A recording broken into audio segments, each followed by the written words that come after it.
My name is Matthew Rapaylea. I was born and raised in Sonoma County. I spent my life between Sonoma and Marin County, and I now reside in Sonoma County.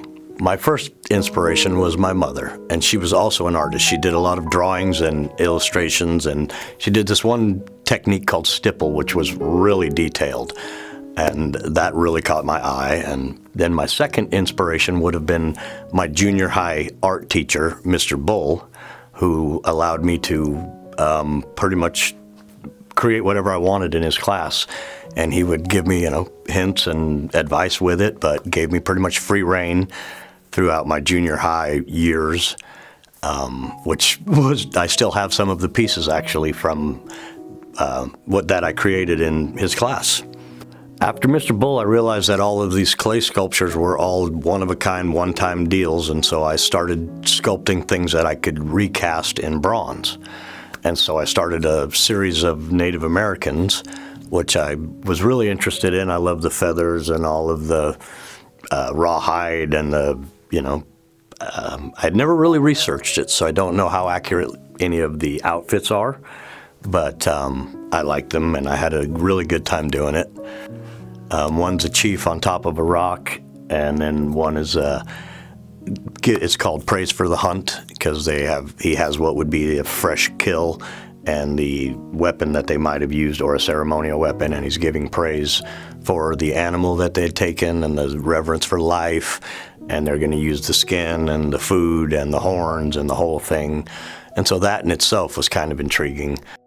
So there was a commercial when I was younger, and they showed a Native American paddling down a river in a canoe. And then they would show him crying, and they would show the river beside him, and it was filled with trash and not the river that he's used to.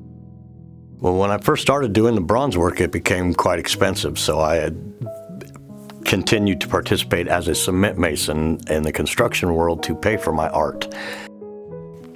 Well, when I was doing the bronze, I wanted to go larger, and I realized that to go larger in the bronze would have cost me a large amount of money.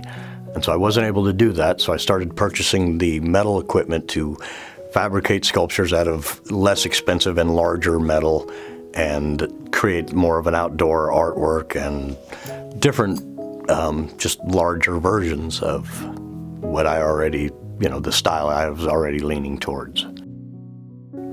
So with the metalwork, I started leaning towards more of an Asian style. I would watch like the Discovery Channel and things like that, and I really liked the appeal of the Asian art and the architecture, and then I also found with steampunk I could put a lot of small details on a very large piece, and so that also appeals to me. In my 40s, I started working with reclaimed material, and I was leaning towards that Asian theme already, and then ended up making bells and fire pits to go along with that, and that started bringing more of income into my art world with those two items there. By enlarging the scale of my sculptures, I found myself in another market. The scale of my work leads to some of the commissions I've received from wineries, hotels, event centers, municipalities, and large-scale residential gardens. I create artwork because I really love to see the enjoyment that it gives other people. Also, the ability to take things I have found and don't even belong together, and when they're done, they look like they were designed to go together. And so I take the found objects and make a work of art that people find beauty in, and I as well appreciate the beauty of them.